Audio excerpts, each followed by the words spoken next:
Coach Luz, ano pong masasabi niyo sa mga taong nagsasabi na yung JC Dropshipping ay scam? Ganito kasi yan.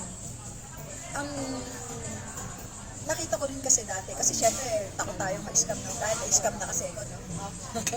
Ngayon, ang JC, may office. Ang office niya, nasa Shaw Boulevard, sa Pasig, di ba? Ando ng mga products. Ang products natin, kilalang kilala. Ang JC, Organic Barley. Marami tayong products. Pwede kang magbenta.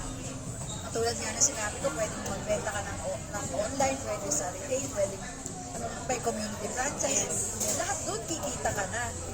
Paano magiging scam? Correct. Ang scam, ang alam mo scam, hindi mo makita kung sino ang president. Yes. Ang mga president natin, Visible. diba? Visible. Kahit na makikita mo nasa office, makikita mo sila, makakausap mo ng personal. At saka yung mga talagang naging successful at saka nagkaroon na sila ng malaking income dito, makakausap mo ng personal. Talagang makikita mo. At saka hindi lang talaga yung biglaan naman. Hindi naman biglaan dito, di ba? So lahat naman ng mga nakakausap natin, makakita natin na talagang umaman din.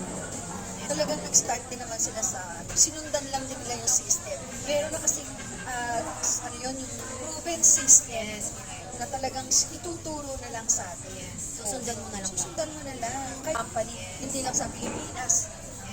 Sa iba't ibang bansa pa, may mga din tayo sa ibang bansa, may mga office din tayo doon, talagang sa Dubai, Singapore, Sa America. Taiwan, America, tsaka marami, di ba? Pati mga celebrities nga, nasa JC na, di ba? Oo. Tsaka pwede mo i-search. Search mo. I-search mo ang JC Premier. Search mo para malaman mo. Legit siya talaga.